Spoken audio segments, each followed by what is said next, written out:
Muy bien, mira a ver si al fondo, los compañeros que están ahí al fondo pueden oírlo bien. ¿Está bien? Perfecto.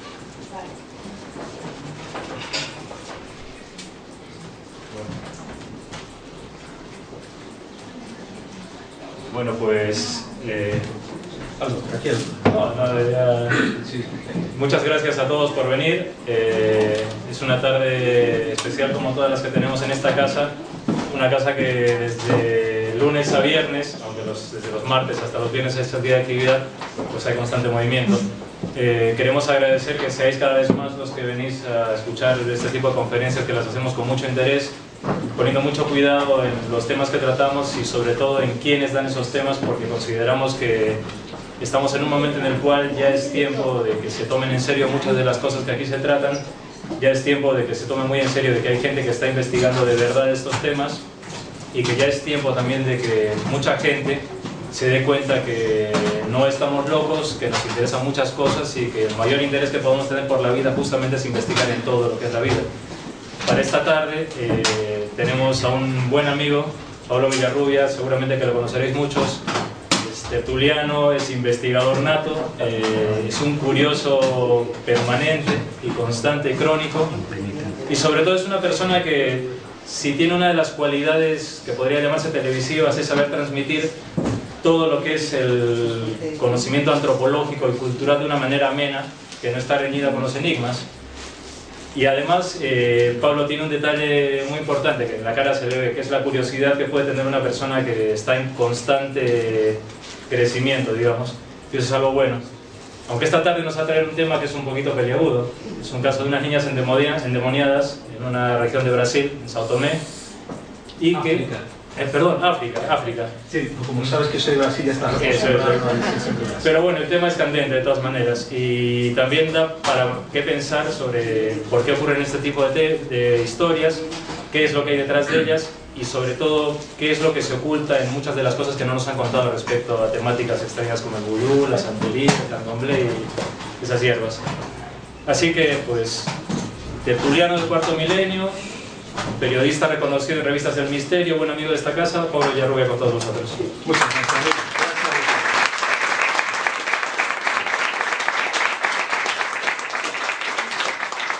Mis agradecimientos también a Juan Miguel, a su esposa, a todos aquí de la casa que ya he visitado. Hace años que no venía, ya hacía un tiempo, y estamos aquí de vuelta, y creo que yo encantado de ver tanta gente, ¿no? Pena que el espacio es un poco reducido, pero bueno, caben todos y eso es lo importante.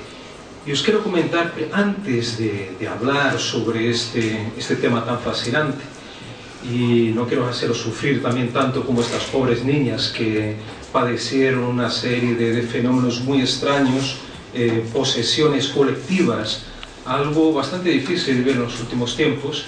Os voy a enseñar este reportaje que hicimos en 2011 en la remota isla de São Tomé, que pertenece a la pequeña república de São Tomé y Príncipe en el Golfo de Guinea, no muy lejos de la antigua Guinea española o Guinea Ecuatorial actual. En este remoto sitio nos llega la información de un periodista, Abel Veiga, a la redacción de Cuarto Milenio, y este hombre nos comunica algo verdaderamente espantoso, tremendo y diferente, inusual. Y es lo que vamos a ver ahora, y dentro de un ratito, después, cuando terminemos el reportaje, comentaremos varios aspectos de esta historia tan tremenda. Vamos a verlo entonces. Y estos ojos desorbitados, estas expresiones terribles, parece que están visualizando lo innombrable, la presencia quizá de entidades desconocidas. Son sin duda estados alterados de conciencia, auténticas posesiones para quienes ejercen el terrible ritual prohibido que hemos filmado, un ritual que aún aquí reconocen como el Yampi. En nuestra próxima investigación, nuestro reportaje en el lugar de los hechos, y puedo decir que el único medio de comunicación del mundo que ha estado en una pequeñísima porción del continente africano, desde donde llegaba la noticia realmente desalentadora. Todo pasaba en un colegio y con niños. Nos hablaban de estados increíbles, de sansonismo, de hablar con voces que no eran propias, como si auténticas entidades sobrenaturales se hubieran apoderado del alma de algunos infantes. Nos hablaban, además, de acontecimientos muy difíciles de explicar a la luz de la ciencia. Su gestión colectiva, escenas realmente ancestrales, todo esto se añadía con muerte, con brujos que perdían la vida en ese mismo colegio intentando observar el otro lado del Jambí. Nuestro compañero Pablo Villarrubia, ejerciendo realmente de auténtico Webb Davis, aquel profesor de Harvard que se marchó a descubrir el enigma zombie, ha estado allí grabando, escuchando, trayendo material increíble. Ha estado frente a los niños y niñas que han sufrido durante meses estos procesos. Creo que es un documental excepcional, sinceramente. Y quedan más cosas. Han ocurrido más historias delante de sus propios ojos. Cosas que nos va a contar y que ustedes van a ver. De momento, conozcamos el inicio de todo. Un pequeño lugar, en un rincón bello del mundo, que se convirtió en un infierno. El infierno de Sao Tomé y Príncipe.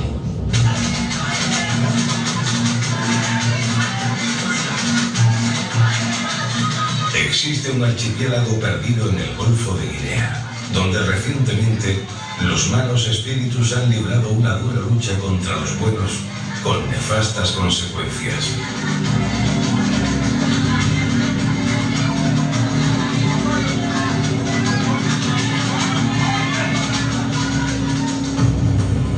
En septiembre de 2010, en una de las repúblicas más pequeñas de África, la de Sao Tomé y Príncipe, situada justo donde se cruza la línea del Ecuador y el meridiano de Greenwich, los alumnos de la escuela de secundaria del pueblo de Guadalupe fueron víctimas de un extraño fenómeno. Yo veía a un hombre sin cabeza, de capa negra. Lo vi varias veces. Era negro, más bien mulato, muy alto. Pero no tenía cabeza. Usaba siempre una capa negra.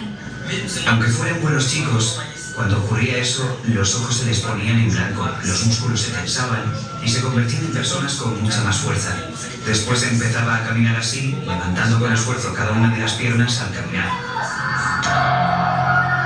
Inmediatamente se atribuyó a supuestas posesiones demoníacas. En ocasiones, el trance era colectivo, afectando hasta 20 alumnos al mismo tiempo en aulas distintas. Yo y otras alumnas nos desplomábamos, desfallecíamos, perdíamos el sentido y luego empezábamos a hacer cosas de las que luego no nos acordábamos. Después nos contaban qué nos había sucedido. Algunos niños se salían de la normalidad. Se volvían nerviosos, otros se ponían agresivos. Derribaban las ventanas de la escuela, las puertas, y aún quedan algunas rotas. Los profesores y los padres aseguraban que estaban poseídos por los espíritus de los muertos. En los trances mostraban una fuerza sobrenatural mientras gritaban en dialectos locales en los que antes jamás habían hablado. Parecía que la rabia iba en aumento y una de las niñas levantaba 2 pupitres, uno en cada mano, salía a la calle y los arrojaba lejos. Era un verdadero disparate. La persona se trastornaba, la cara de los alumnos, la expresión facial en todos los aspectos. Aquel niño ya no era el mismo y su voz era la de otra persona.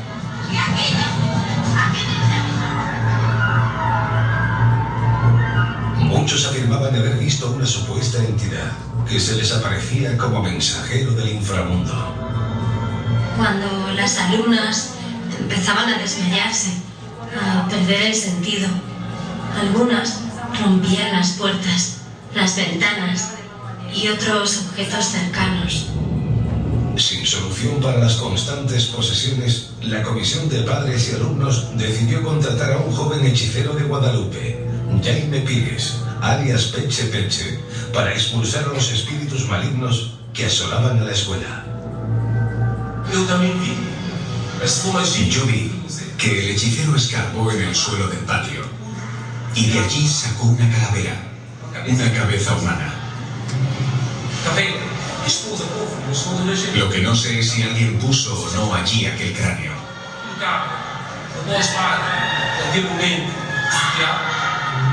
Pero yo sí que presencié esta magia. Todo está relacionado. Todo tiene un porqué. Y se pudo averiguar que en el terreno donde está situada la escuela existió un antiguo cementerio. Había un espíritu que se manifestaba allí, en Guadalupe, donde los principales encargados de la educación, imbuidos de la tradición de la isla, decidieron convocar un ritual de Jambi para alimentar al espíritu. Se entiende que el espíritu que allí se manifestaba estaba para pedir algo. El Jambi es un ritual de hechicería y magia africana en que el hechicero debe invocar y encarnarse en uno o más espíritus buenos para luchar contra otros malignos.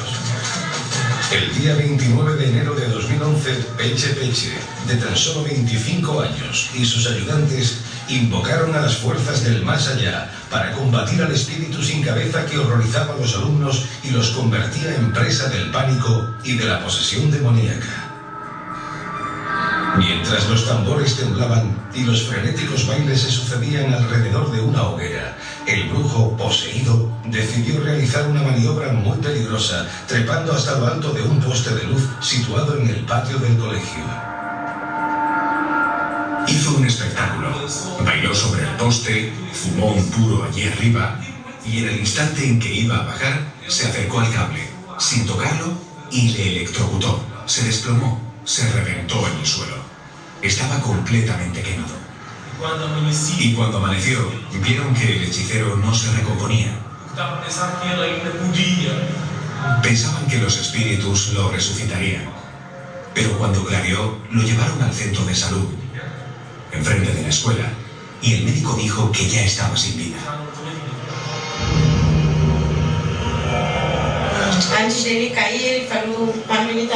Estaba poseído por los espíritus y habló conmigo.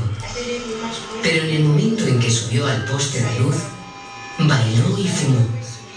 Se demoró bastante allí arriba.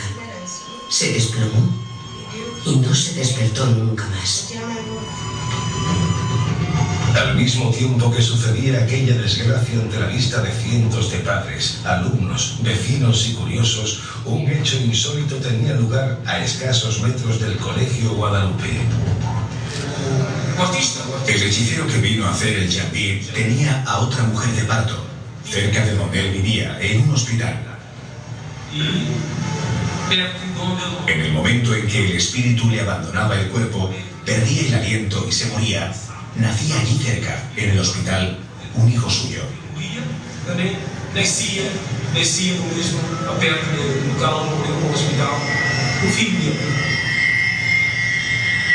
A partir de entonces, los fenómenos de posesión dejaron de manifestarse en la escuela. Todos lo atribuyeron al ritual de Jambi y a la intervención de Jaime Pires, o Peche Peche, el hechicero, cuya muerte supuestamente aplacó la furia de los espíritus malignos. Pero la tranquilidad duró poco más de un mes. Una comisión de padres y estudiantes decidió organizar una manifestación recorriendo los 16 kilómetros que separan Guadalupe de la capital de Sao Tomé. En ese instante, una alumna de 14 años entró en trance. Vinieron 7 policías para sujetarla y ninguno pudo con ella. Incluso iban armados. La niña empezó a luchar algo parecido a la capoeira brasileña. Y si la tocaban, ella se agachaba y después se levantaba con más fuerza. Como si un espíritu la poseyera para practicar ese tipo de lucha. El equipo de Cuarto Milenio fue el primer medio de comunicación en el mundo que pudo acceder a las niñas poseídas del Colegio Guadalupe. El periodista Pablo Villarrubia solicitó al doctor Jesús Ejido, médico que trabaja en la cooperación internacional en Cabo Verde, que viniera expresamente a Sao Tomé y Príncipe para ver qué sucedía con las jóvenes. Marta es una chica completamente normal. Ella me contó un poco cuando hablaba con ella de que cuando su amiga cayó en el suelo y empezó a hacer las contracciones, estuvo muy nerviosa. Empezaron otras niñas a tener un estado de histerismo y a caer en el suelo y a tener una especie de contracciones siguiendo el mismo ritmo. Y ella me contó un poco que también le sucedió. Sin embargo, Lisandra contaba que su suceso se repitió en el tiempo, que ha tenido todavía otros desmayos, con lo que llamamos nosotros médicamente un aura, que es la sensación de que te vas a caer, de que viene algo que te va a tratar. Y ella lo relató perfectamente. Me caigo al suelo, estoy contraído, mis músculos se contraen y luego ya me recupero y no pasa nada más. Y hace una semana he tenido uno. El doctor Ejido llegó a la conclusión de que el Colegio Guadalupe era un foco de fenómenos epilépticos mezclados con manifestaciones de histeria colectiva. Sin embargo, no pudo explicar otros fenómenos.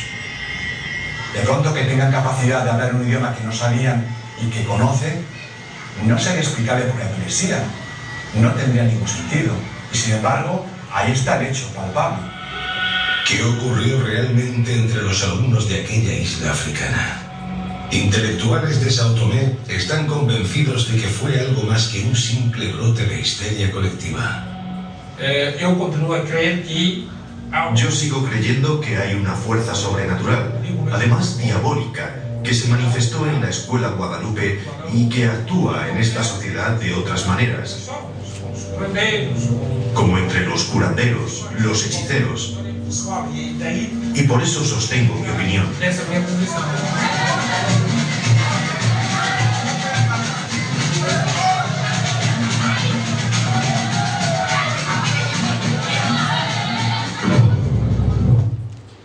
Muy bien, muy bien. Podemos encender un momentito la luz. Perfecto. Pues ya proyectaremos.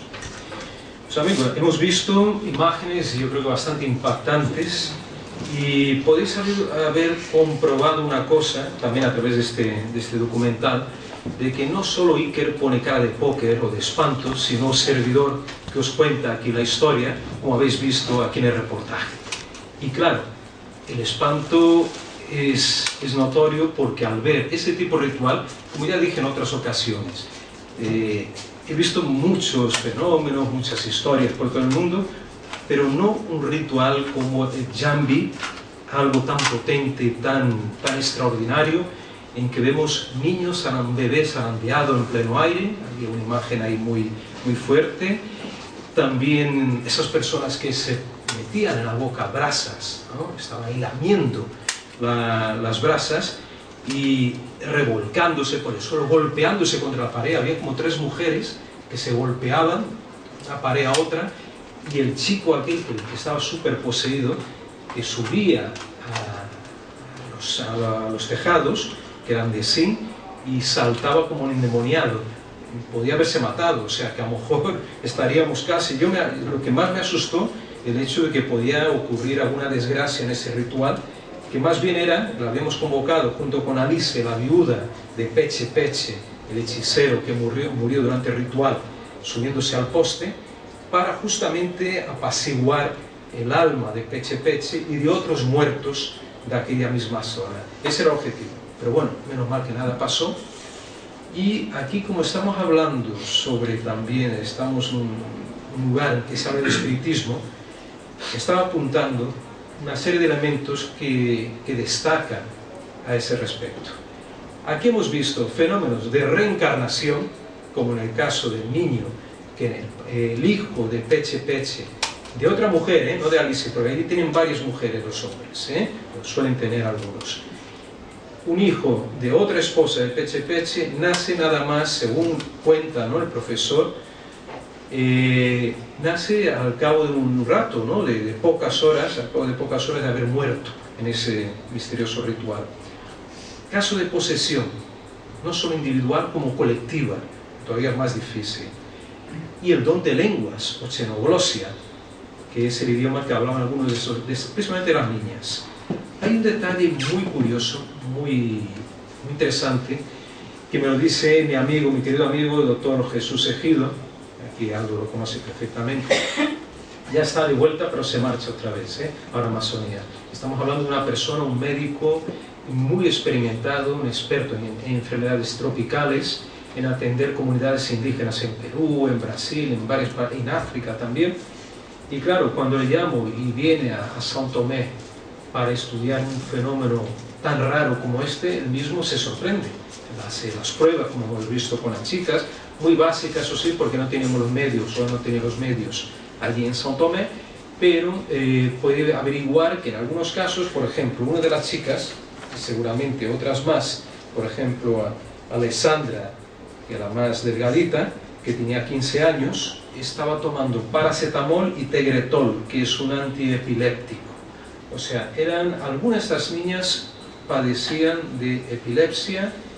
Ahora, lo curioso es que, estando ellas en un grupo, en un aula, por ejemplo, una niña entraba en trance, o en estado epiléptico, como quieran llamarlo, mientras que en ese mismo momento, en otro aula, separado, sin que tuvieran comunicación visual o auditiva, otra niña u otras niñas también entraban en trance. O sea, esta manifestación ocurría hasta entre 14 o 15 niñas y solo 2 niños. O sea, el fenómeno era mayoritario entre mujeres. Si explicamos esto por la psicología o la psiquiatría convencional, dirían, bueno, las mujeres son más propensas al histerismo, como decía Freud, y tarará, tarará, tarará. Pero aquí hay un fenómeno, digamos, de contagio psíquico, de forma, como digo, habiendo barreras, ¿no?, físicas, en este caso, ¿no?, las aulas. Otra cosa interesante, vamos a poner alguna diapositiva, alguna imagen. Diapositiva era antiguamente, ahora estamos ya con imágenes digitales. Ahora me quedan muchas. Pon una carpeta, mira, vamos a ver las carpetas, echa para atrás, ahí llega un poquito más para allá, ahí, un segundito que lo vea. Jambi, Alice, pone Alice Peche, por ejemplo, esa primera carpeta. Vamos. Pues estas niñas, otra cosa que me sorprendió también fue la Brunilde Almeida de Sousa, que era la niña esta que salía de 14 años, una chica muy inteligente. Abre con la primera y ahora vamos, y déjala ahí y ahora comento algo. Y entonces la niña Brunilde, con 14 añitos, me contaba eso, que ella veía esa entidad, este hombre, digamos, ella decía que era un mulato, sin cabeza, con una capa de espalda, y que salía de pronto, se desplegaba unas alas y salía volando. Parece que no era solo ella que veía esta entidad, ¿no? Y por otro lado, hay otro elemento, digo, es una historia tan completa, tan llena de elementos misteriosos, el elemento del cementerio de esclavos, ahí en el mismo colegio, en el patio del colegio. Y supuestamente eran esclavos que venían de Angola, que era también colonia portuguesa. Estamos hablando que São Tomé fue durante un tiempo el mayor productor del mundo de cacao, una islita pequeña que ofrecía a todo el planeta el cacao para el chocolate. Y ahí trabajaban miles y miles de esclavos hasta 1800 y largo, prácticamente, que fue abolida la esclavitud. Y claro, muchos murieron en esa misma isla y ahí está el cementerio. Lo curioso, y que Jesús Ejido no pudo explicar, él mismo dijo, mira, no tengo explicación, era para el hecho de que algunas de estas niñas hablasen en quimbundo o angolar, que son idiomas traídos por los esclavos de Angola desde sus tierras, en la África continental, hasta esa isla. Supuestamente esas chicas no conocían ese idioma ajeno a ellas, incluso a su cultura, porque los angolares, todavía una comunidad de descendientes de esos esclavos, están situados más bien al sur de la isla, y nosotros estábamos al norte, en Guadalupe, un pueblo llamado Guadalupe.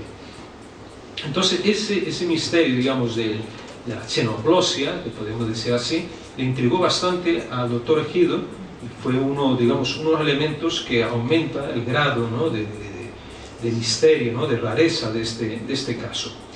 Aquí estamos viendo a Alice, que era la chica joven, como veis ahí, creo que tenía 21 años en ese momento, tendría 23, que era la viuda del Peche Peche, este chico que está en la fotografía, que también era un joven, 23 años o poco más, también tendría en el momento que falleció, y que tuvo la desgracia de, haciendo ese ritual para espantar los malos espíritus, ¿no?, acaba precipitándose del poste y se mata, ¿no? Lo curioso, eso es que no lo cuento aquí, por lo menos no está en el reportaje, es que él estuvo con vida durante un rato, todavía en el suelo, o sea, estuvo moribundo, pero las personas estaban tan amedrentadas pensando que él todavía seguía luchando contra los espíritus malos y que tendría alguna posibilidad de ganarles, de vencerles.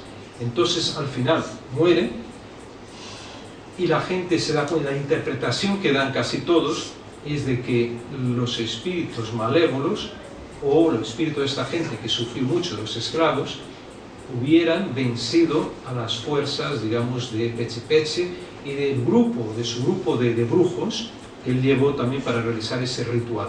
Que vuelvo a repetir, no es un vudú, algunos confunden con vudú el ritual de Jambi. Pasa a la próxima fotografía, vamos a ver. Aunque tenga algunas similitudes, porque posiblemente nace en territorio también en la zona de Benín, del Golfo de Guinea. Y aquí vemos, para algunos realmente podría tratarse de un ritual vudú, porque vemos elementos muy curiosos. A ver si aquí se ve. Vamos a ver. Muchas cruces, como veis. Lo curioso, lo que es esto. Esto es un pequeño ataúd de madera. Y está por un lado, mira, aquí se ve el candado. Entonces yo pregunté, ¿y esto es...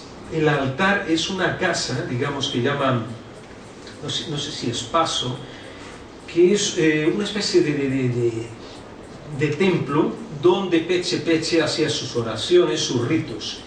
Y entonces él tenía este pequeño ataúd con ese candado para evitar que el espíritu del muerto, que representa la figurilla que está ahí dentro, saliera para atormentar a los vivientes, a los seres vivientes.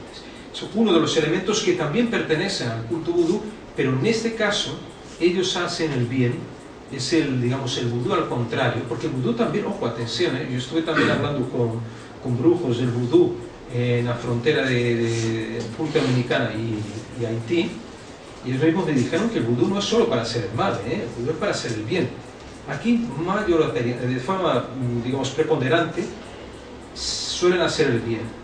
Entonces ellos intentan apartar todo lo negativo y hacen, por eso vemos muchas cruces católicas, hay elementos muy sincréticos, están por ahí, creo que la Virgen de Fátima, o si no la vamos a ver en otra fotografía, y vemos muchos brebajes que son pócimas que preparaba Peche Peche para sanar, para curar, ¿no?, a enfermos. Vamos a ver la próxima foto.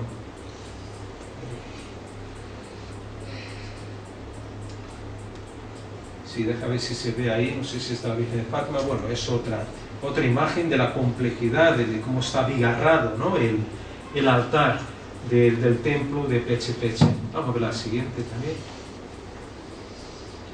Lo que quiero decir es que estuvimos en contacto con una fuerza, prácticamente una energía muy intensa en esta isla, que todos, incluso Abel Veiga, que es el director de Telanón, el diario allí más importante de la isla, el mismo profesor Jerónimo Salvaterra, que es un académico, un folclorista, ¿no?, inspector, también pertenece al Ministerio allí de Educación y Cultura.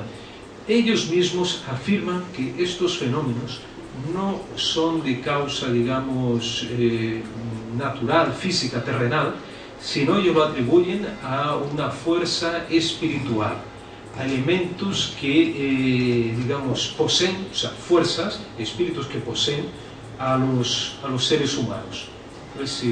Mira a ver si hay alguna forma de pasarlo más rápido abajo, aunque dejen la pantalla a medias, Aldo. Incluso te facilitaría aquí también, creo, ¿no? Mira a ver. Sí, porque ahí abajo le das solo y ya está. Se ve grande también, ¿no? Ya sigue pasando. Aquí son las pócimas del altar. Sí, también ahí. Mira, una cosa interesante. Esto me lo encontré también, o sea, la pintura de una cruz blanca en la puerta del templo, ¿no?, del Jambi. Aquí hay tres, creo que son tres, una más grande y dos más pequeñas. Esto me lo encontré también en otro archipiélago, que fue colonia portuguesa, en Cabo Verde, que está a miles de kilómetros de distancia de ahí.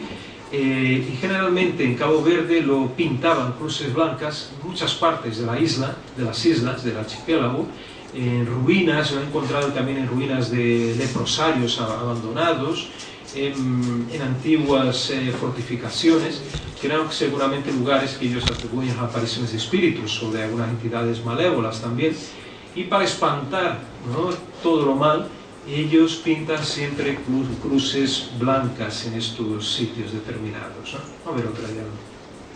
Aquí hay un detalle curioso que también os quiero comentar, que fuimos a visitar la tumba de Peche Peche, del brujo desgraciadamente fallecido, y entonces Alice, como fue algo muy reciente, había pasado tan solo unos meses desde que nosotros llegamos allí, ¿no?, de la muerte de este chico.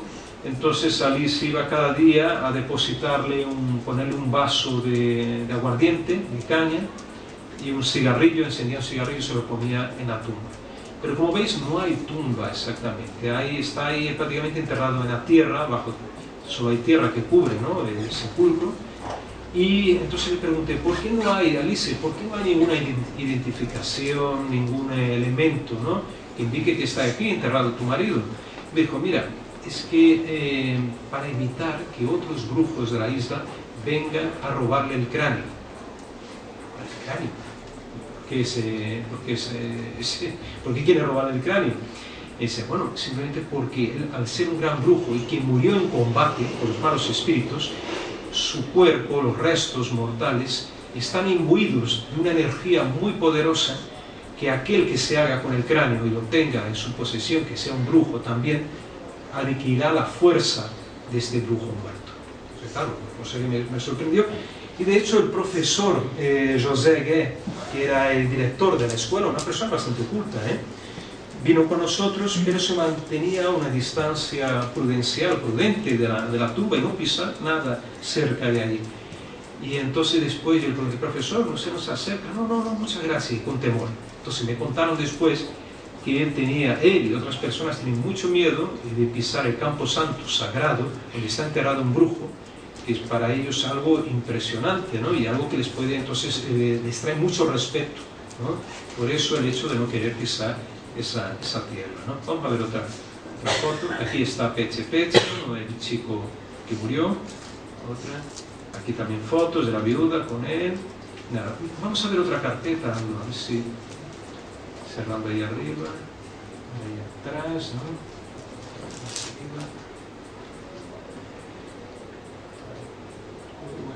Ahí, muy bien. Deja ver la carpeta ahora, otra. Es que vamos a ver. Danzo Congo, Jambi, esa carpeta.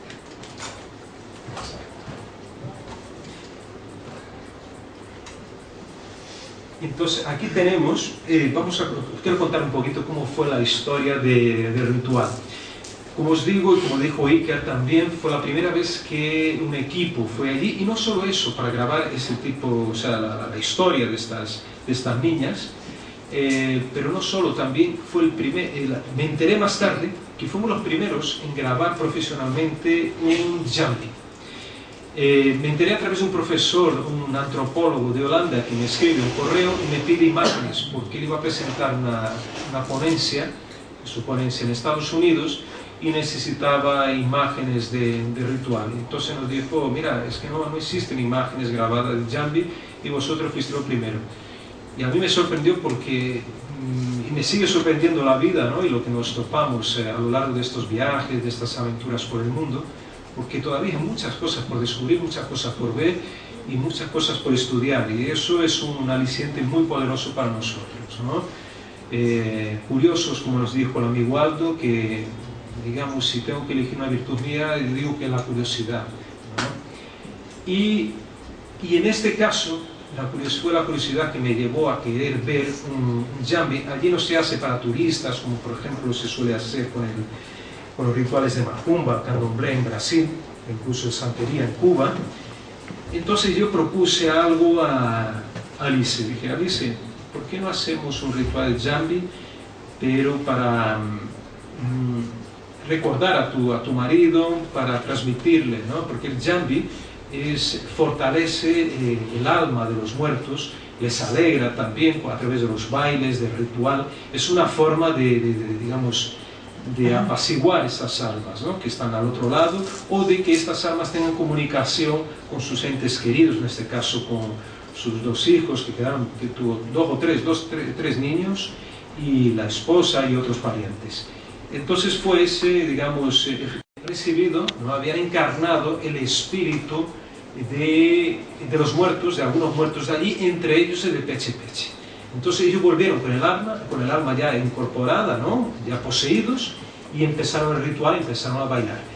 Ellos toman, durante el trance, atención, uno, por lo menos el brujo principal, y lo hablé con el padre, que estaba hablando con el padre de él, que me estaba dando información, y él vivió más de 1,5 litros de vino de palma. El vino de palma tiene no sé cuántos grados de alcohol, es fuertísimo, y seguía igual como antes, bailando, o sea, poseído como antes, no cambió su comportamiento, que ya estaba, digamos, alterado, ¿no?, por el estado alterado de conciencia, y él seguía entonces su ritmo de bailando, saltando, ¿no?, sobre las tejas. Bueno, vamos a ver la próxima. Aquí está todavía durante el día, sigue con las imágenes, alguna más, otras. Entonces ya viene encendido aquí esta imagen es significativa también, porque es el momento en que el brujo principal, este chico, pisa las brasas. Se queda un buen rato ahí, no sé si en el vídeo se puede percibir, se queda un buen rato fregando los pies, dando vueltas a las ascuas, y después creo que él también y otras señoras son las que recogen estos pedazos de carbón todavía en brasa y se lo meten en la boca, ¿no? Y lo que realmente me dejó impresionado. Vamos a pasar a la siguiente, ¿no? Ella salta de ahí.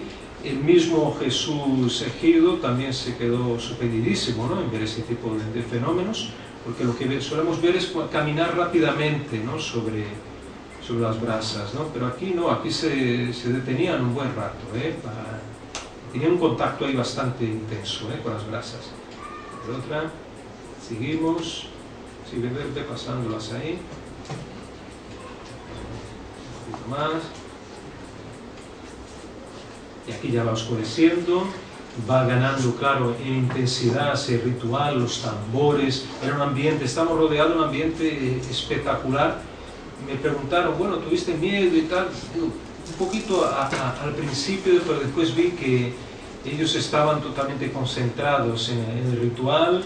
Me dio más bien miedo porque se cayera, como dije, uno de los brujos, y después me asusté cuando vi al bebé, al niño de 8 meses de Alice, que creo que una de las brujas, llaman así brujas, se lo llaman así literalmente, no es mal sentido de la palabra, dicen como chamán, en el sentido de chamán, Entonces que una de las mujeres agarra al niño por los pies y empieza a zarandearle en el aire con una energía, una violencia tremenda, y eso me asustó, pero no pasó nada.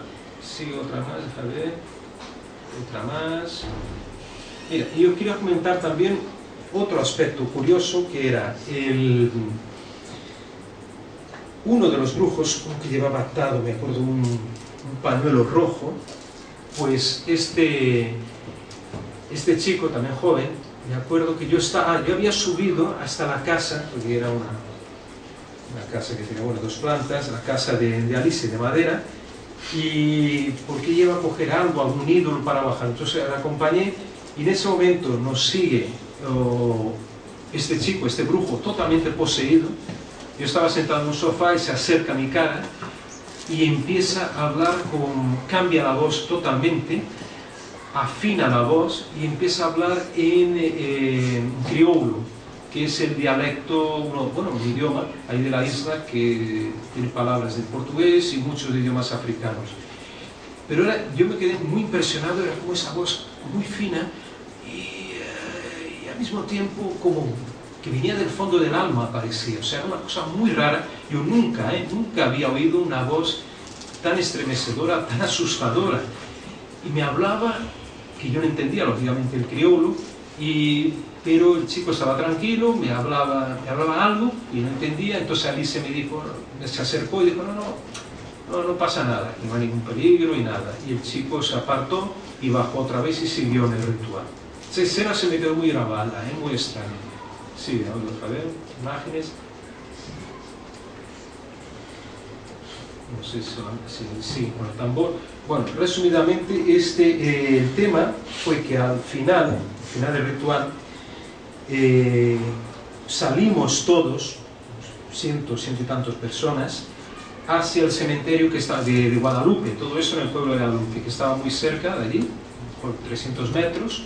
Fueron todos caminando, bailando, los brujos también poseídos, y cuando se acercan, esa fue la escena más fuerte, no pudimos grabarla muy bien porque estaba totalmente oscuro y no queríamos ahí iluminar para no interrumpir el ritual o no molestar, y entonces veo que todos los brujos se lanzan al suelo delante de la puerta del cementerio que estaba cerrada, empiezan a contorsionarse, se revuelcan y de pronto se quedan estáticos, ¿no?, de brazos abiertos y piernas abiertas, tirados en el suelo.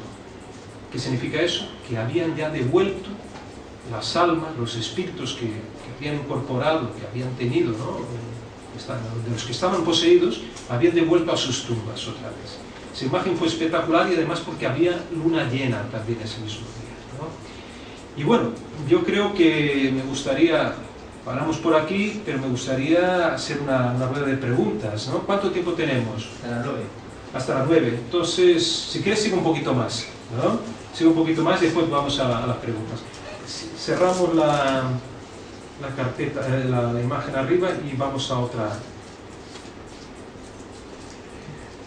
carpeta.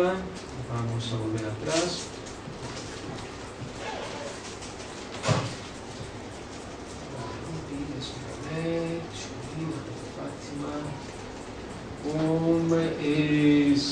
Escravos de rosas. Esto.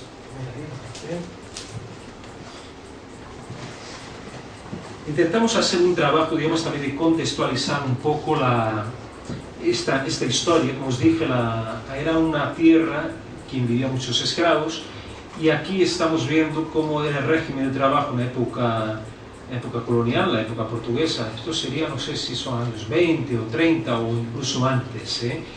Los portugueses habían organizado muy bien los sistemas, digamos, de explotación de las tierras, y por eso consiguieron una explotación intensiva de cacao, como os dije antes. Y claro, toda esta gente que ahí estaba, eran ya descendientes de esclavos, a lo mejor sus padres o sus abuelos en esta foto, ¿no?, eran los esclavos que estaban antes ahí. Ellos tenían un trabajo muy organizado, y los portugueses tenían prohibido la realización del jambi. Por eso, en muchas ocasiones, estos rituales se llevaban a cabo de forma secreta, en lugares aislados de esta isla. Entonces, esta misma gente que trabajaba las rosas llevamos a las haciendas, ¿no?, las grandes haciendas de cacao. Ellos por la noche salían de sus habitaciones, se metían en los bosques aledaños, ¿no?, a las plantaciones, y ahí realizaban en secreto el ritual jambi y todos sus cultos, ¿no? Era una forma de practicarlo sin que fueran punidos, ¿no?, por las autoridades coloniales portuguesas. Bueno, la próxima. Vemos aquí también la gente organizada, ¿no?, por los trabajadores, ¿no?, en modo para producir al máximo, y efectivamente lo conseguían. Seguimos con otra. Y lo interesante es que algunas de estas rosas, pues, a ver si aparece, no sé si hay unas fotos con gente. Ahí. Ciérrame esto, por favor. Vamos a otra carpeta. Lo que quería contar es que hay algunas de estas rosas que visitamos están abandonadas, y viven ahí algunas personas como ocupas, ¿no?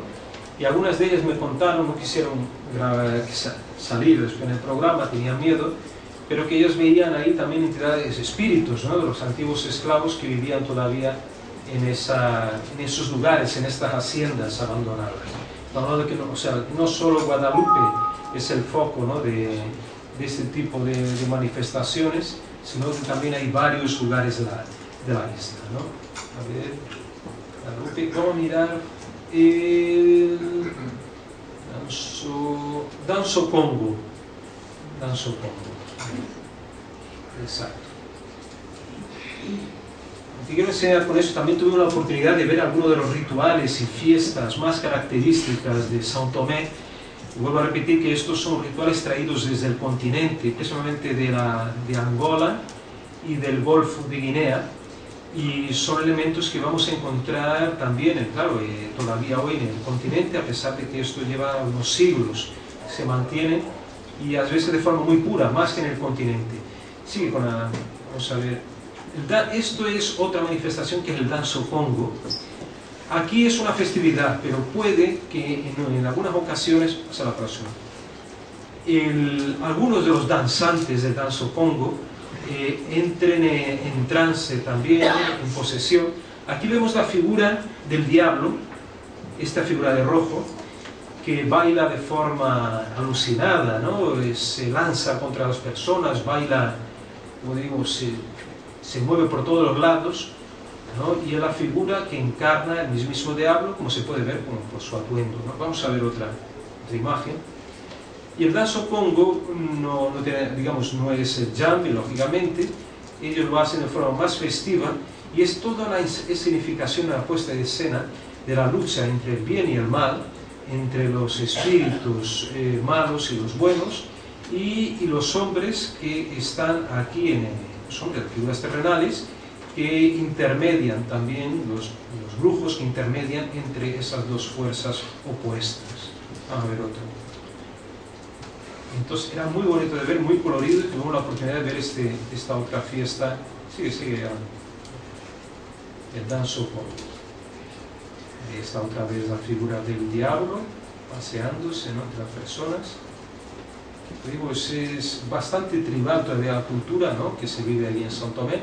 Un lugar muy bonito, muy tranquilo, un lugar en que me sorprendió la tranquilidad, la amabilidad de la gente, una gente muy cariñosa, y yo digo, un lugar que vale la pena visitar, un paraíso terrenal, los últimos paraísos de la tierra. Sigue algo, a ver si hay alguna más. Ah, mira, ahí está el amigo. Y ya está. Cerramos esta y vamos a la última carpeta, volver. Un poquito atrás.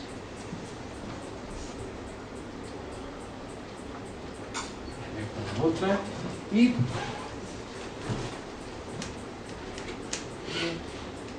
mírame esta que pone Fátima. Y tuvimos también la suerte de ver por primera vez por primera vez llega a África la imagen peregrina de la Virgen de Fátima, que me imagino que muchos de vosotros la conoceréis si habéis estado en Fátima. Es aquella imagen que queda, esta misma, que queda del lado de fuera del santuario de Fátima, que está con, no sé si es una especie de cobertizo o un techo, y que incluso visitada por el Papa. Pues esta imagen era la primera vez que visitaba el continente africano. Y vuelvo a repetir, la suerte de poder ver ese ritual, esta fiesta, ¿no?, muy bonita, donde se dieron, o sea, hay este fenómeno sincrético que vimos, el Danço Congo, el Choli, que es otra manifestación cultural muy bonita, al mismo tiempo que vemos, ¿no?, la manifestación de la Iglesia, ¿no?, la Iglesia católica. Aquí parece que estos cultos y estas diferencias, ¿no?, culturales conviven de forma armónica, sin ningún problema. Seguimos viendo las fotos. Enseño esto para que tengáis una idea del ambiente cultural. Y un detalle muy importante. El espiritismo, digamos, como tal, no ha llegado con fuerza, o son muy pocos los practicantes en la isla. Sin embargo, hay una especie de religión que es la cultura racional, que se generó primero en Brasil, si no me equivoco, en los años 70, y uno de sus representantes fue un cantante muy conocido en Brasil, Tim Maia, que era un gran cantante de funk soul, además, en Brasil, que él se convirtió al racionalismo cristiano, y era muy curioso, y es muy curiosa esta religión, porque tiene elementos del kardecismo, tiene muchos elementos de la ufología. Ellos creen que los extraterrestres están por ahí, que son entidades espirituales y que vienen a salvarnos.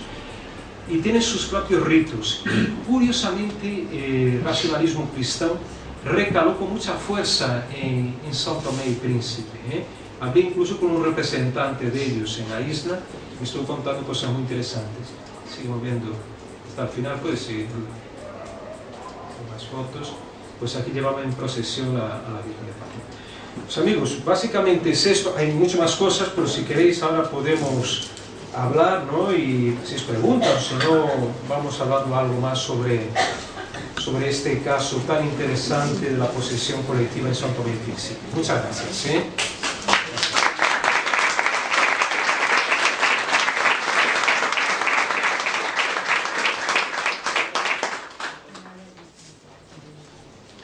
Aquí se me... ¿No? Miguel, aquí pone orden o coordenas aquí o organizas un poco. Están muy bien administrados. No. Levantan la mano y... Sí. No, orden no hace falta poner porque... Por allí a la izquierda tenías uno al lado... Claro que sí, compañero. ¿Nos podrías describir desde lo que viste cómo era el ritual, en qué consistía? Has dicho que bebían alcohol, pero utilizaban un animal. No, básicamente lo que conté fue que cuando llego ya están, digamos, ya están con el espíritu de los muertos, ¿no? Ya están poseídos. Ellos empiezan con los tambores, con el ritmo de los tambores, y ahí ya se va incorporando los brujos. Y en ese interín se acercan las personas, hacen esta rueda, como habéis visto, ¿no? Y empiezan a manifestarse los espíritus ahí mismo en ese ruedo, en que se tiran al suelo, con la hoguera, que también es un elemento simbólico, y es una forma, digamos, de exorcizar también todo lo negativo que puedan tener esos muertos, los espíritus de esos muertos. Básicamente la función es esa, es de exorcizar lo malo o simplemente tener esos espíritus tranquilos, acercarlos al mundo de los vivos, porque lógicamente Peche había muerto hace unos meses. Supuestamente él todavía no estaba acostumbrado a vivir, entre comillas, en ese más allá, ¿no? Y claro, el hecho de que él necesitaba todavía acercarse a los vivos, a aquella gente que le había querido, era muy importante. De ahí el ritual, ¿no? De que el que estuviera ahí presente, ¿no? En forma... ¿Utilizaban la música para entrar en...? Por supuesto, claro, los tambores fundamentales, las cuitas que llaman, ¿no? Es fundamental para el ritual. Entonces se crea todo ese ambiente para que se manifiesten todas, haya esa eclosión, digamos, de carga espiritual, ¿no? De estos espíritus. ¿Sacrificio de animales no había? No hay más sacrificio de animales. Hombre, puede haberlo en algunas ocasiones, pero no en este caso. No.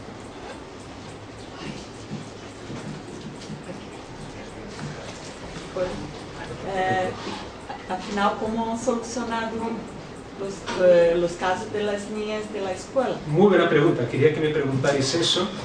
Buena pregunta, ¿no? Y la cuestión es la siguiente: el fenómeno cesó temporalmente, creo que se comentó ahí en el documental, después del ritual de Peche Peche. Pero al cabo de un mes o dos, creo que volvieron a manifestarse otra vez las niñas entran en estado de trance, claro, los padres preocupadísimos, ¿qué está pasando?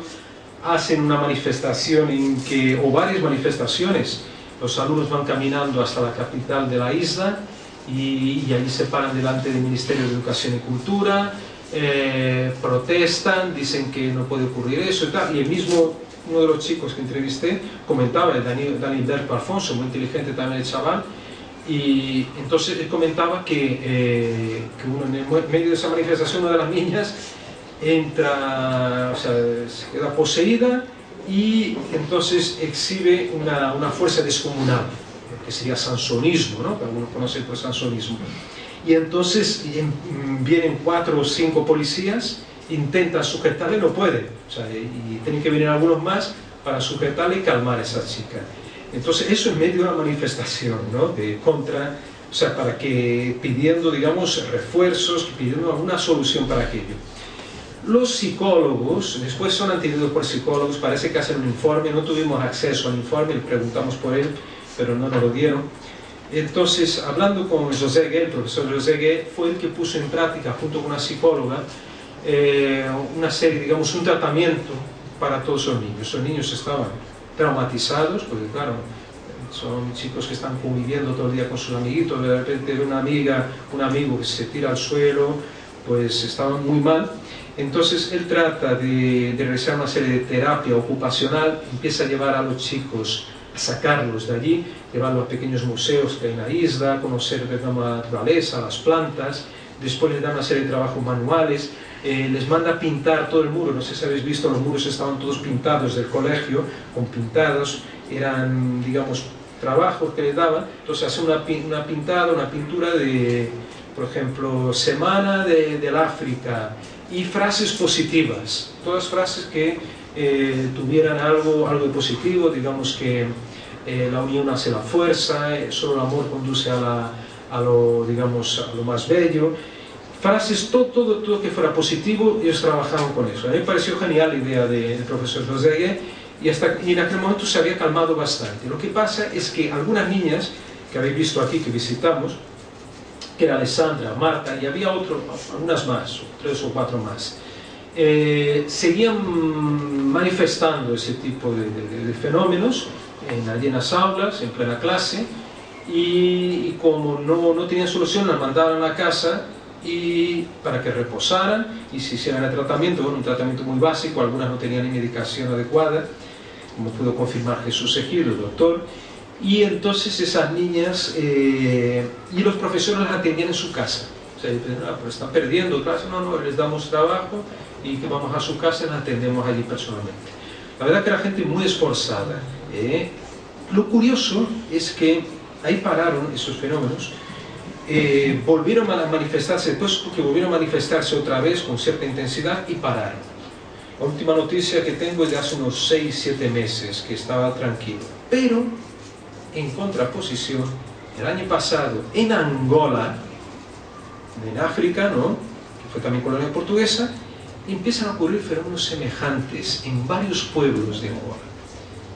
Pero allí la cosa era más complicada.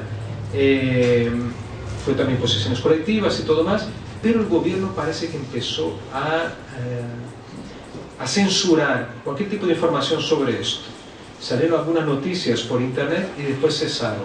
Y se hablaba de esto, de intervención gubernamental para que este tipo de casos no trascendieran. No sabemos si era para evitar un contagio colectivo, ¿no?, digamos, que en otros lugares se manifestara ese tipo de fenómenos, o simplemente para evitar que esa información trascendiera y que no quisieran tener problemas las autoridades, ¿no?, de Angola, o de protestas masivas o lo que fuera.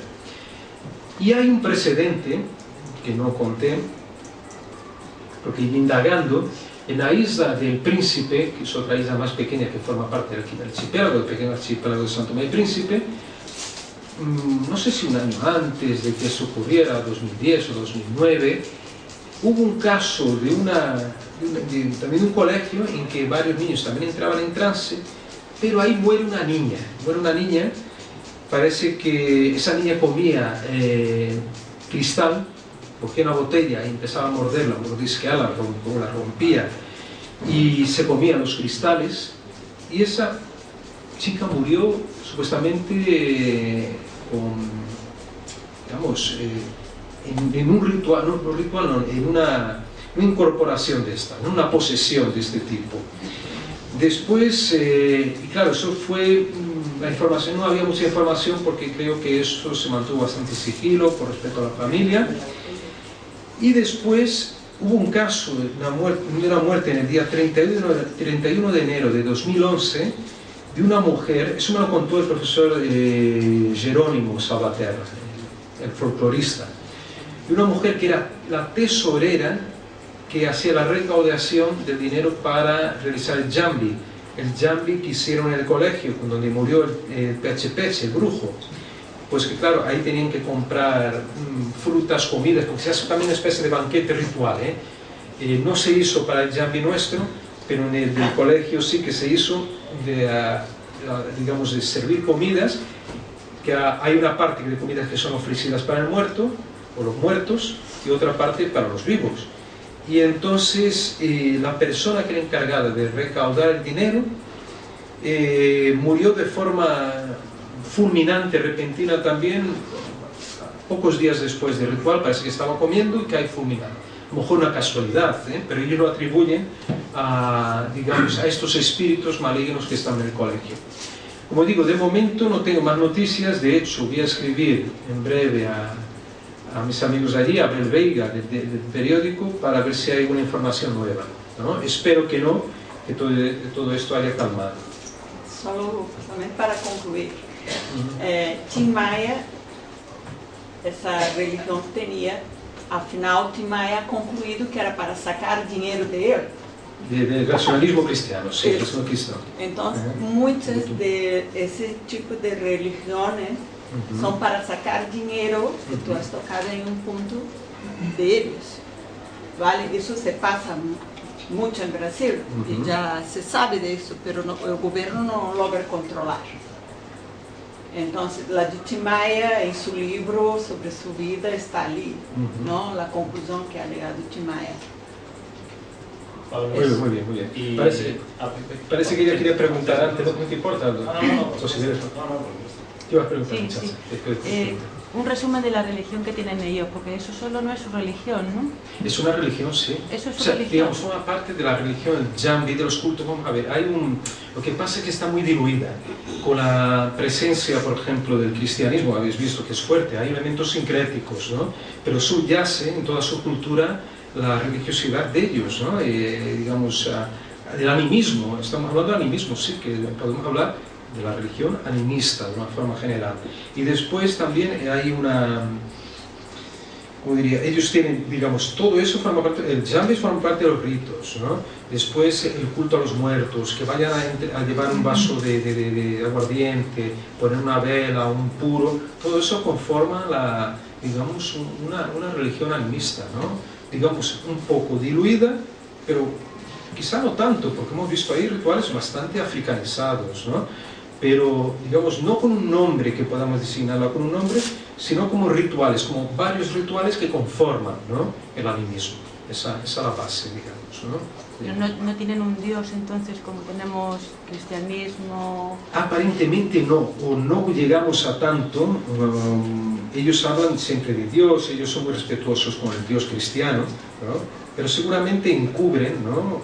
Otras entidades, como pasa en Brasil con el candomblé, que con los santos encubren las entidades espirituales africanas, o sea, los orishas, ¿no? De África, ¿no?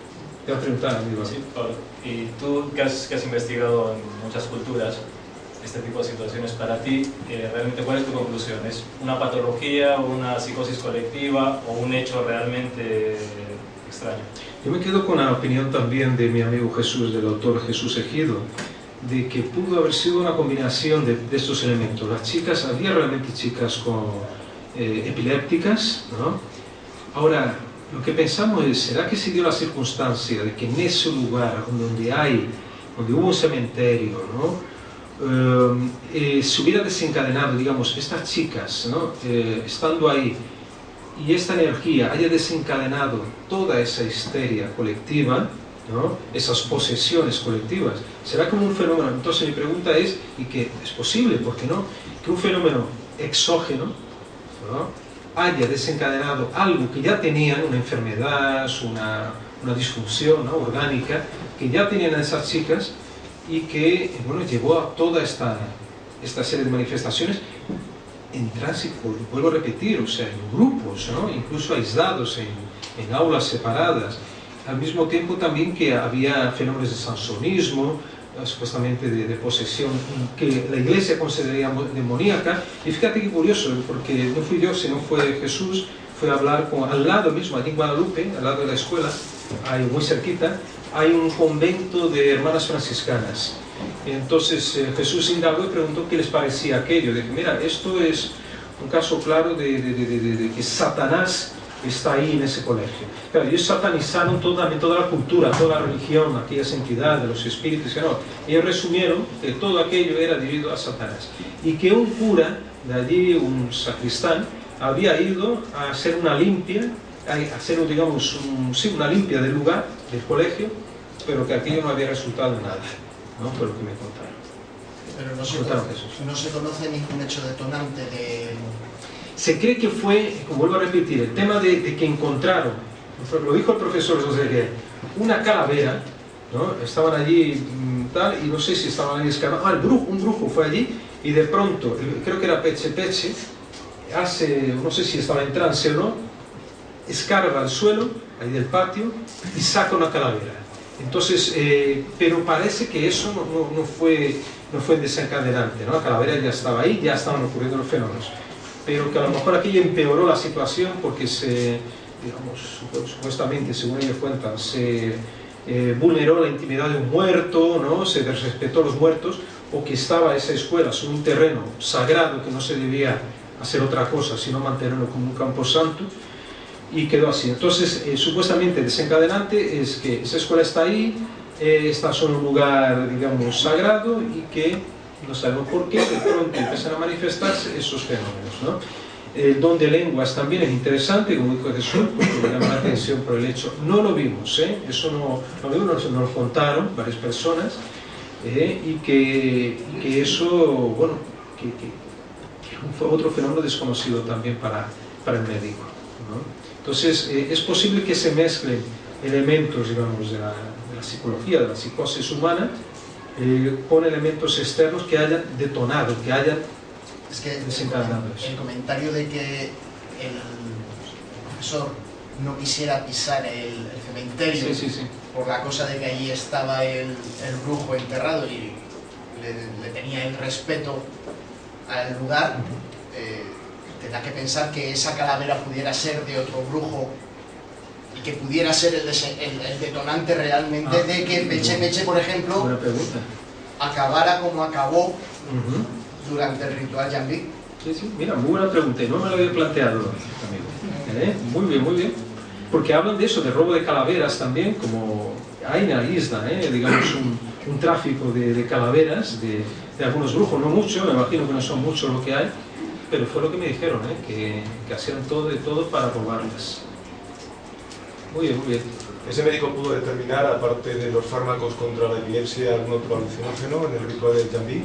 No, simplemente que, digamos, lo que él vio, es lo que me dijo también, que no fue el vino de palma que desencadena, digamos, el estado alterado, ¿no?, de conciencia de esta gente, sino realmente parece que hay una autoinducción, digamos, desde el punto de vista científico, o si quiere considerar desde el punto de vista espiritual, y que es el espíritu que se incorpora, ¿no?, al cuerpo del brujo, y que no fue ningún elemento, digamos, un brebaje que provocó eso. Además, le sorprendió el hecho de que se mantuviera con tanta fuerza y manifestando movimientos tan bruscos, bailando, ¿no?, tanta energía, después de tomar 1,5 litros prácticamente, ¿no?, de vino de palma.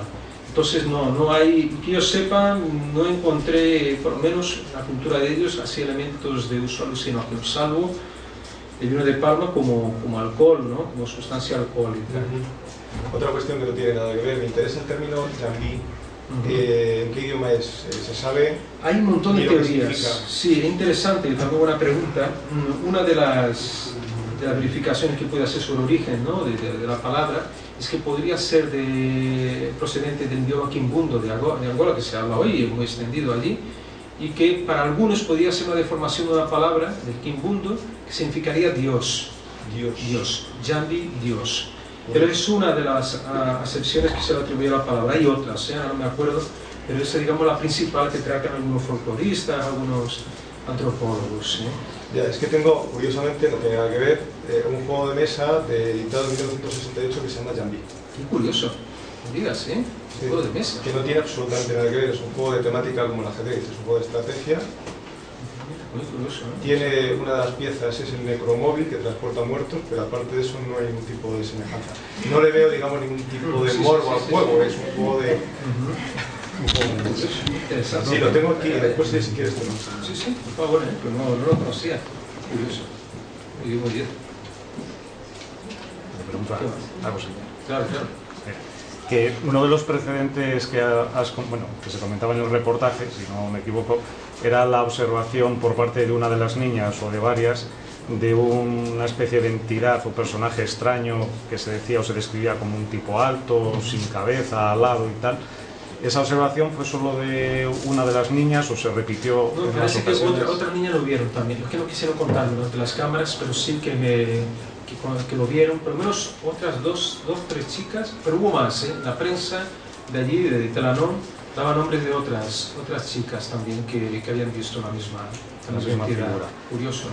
Pues sí. Y relacionado con esto, ¿esa entidad tendría algún tipo de correspondencia con alguna figura del folclore o de la tradición local, de alguna deidad o espíritu o algo? Nada. Como mucho, ellos podían atribuirlo a lo mejor a algún esclavo muerto, decapitado o alguna historia así. Era muy fuerte y que seguramente para ellos era un esclavo de aquella época del siglo XIX posiblemente, ¿no? O sea, que en el panteón local, por llamarlo así, no tenía ninguna correspondencia. Yo no encontré, como digo, es un panteón de dioses y tal, había elementos mucho de la iglesia y se mantienen estos rituales muy africanos, ¿no? Y la creencia, incluso el mismo Abel Veiga me contó que una hermana de él, un tipo culto, estudió en Portugal, hizo universidad, es bastante inteligente, me dijo, no, mi hermana tuvieron que exorcizarla, tuvieron que venir no sé si fue, ahora estoy en duda, si fue un cura o si fue un brujo de la isla que exorcizó a alguna entidad que se había apoderado de la hermana de él. Creo que eso le impactó mucho en su familia, ¿no? A su hermana. Bueno, pues como os había dicho, siempre con Pablo viajamos a sitios extraños, interesantes y inquietantes, pero que también nos deja que pensar respecto a todo esto, ¿verdad? Lo bueno de estos encuentros es que al final cada uno sale con su idea de lo que ha visto, digiere un poco lo que estas realidades pues atraviesan, ¿no? Que en algunas cosas son muy parecidas a nosotros, pero en otras pues tienen su manera de interpretar y verlo. Y eso es lo bueno de las actividades que tenemos en esta casa, todas son gratuitas, todos los viernes están abiertos para que todos vosotros vengáis. Y ya os decimos, estamos contentos de que cada vez seamos más, estamos contentos de que José Juan Montejo, que es el próximo conferenciante, esté sentado aquí, como uno más de todos. Y también estamos muy contentos por reencontrarnos con Pablo, que como buen amigo que es, pues seguramente volverá sin ningún problema a la casa, será bien recibido, además con nuevos equipos y tal. Y queremos darle un fuerte aplauso para él, para...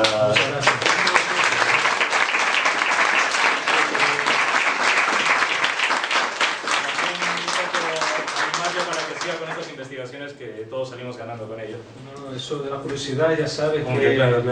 Si no tuviese la curiosidad no serías tú. Y el viernes que viene, pues José Juan Montejo nos va a hablar de un tema muy interesante que seguramente os suena a todos, el tema de humo. Quien no ha oído hablar de humo, esos extraños artilugios venidos de otro planeta, con un extraño símbolo, que durante mucho tiempo captaron la atención de mucha gente aquí en Madrid. No estamos hablando de Estados Unidos, no estamos hablando del Área 51, sino de Madrid, donde se suscitaron muchas historias que parecían que estaban silenciadas, pero que no, que continúan y a que siguen vivitas y coleando, ¿verdad?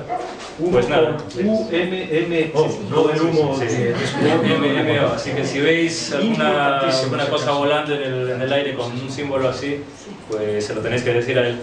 El próximo viernes a las 7:30 os pedimos que seáis un poquito puntuales para así ocupar el espacio tranquilamente. Os agradecemos que no hayan sonado móviles porque eso dificulta al conferenciante y a todos vosotros. Y nada, os agradecemos la visita y os esperamos el próximo viernes. Gracias. Gracias a vosotros.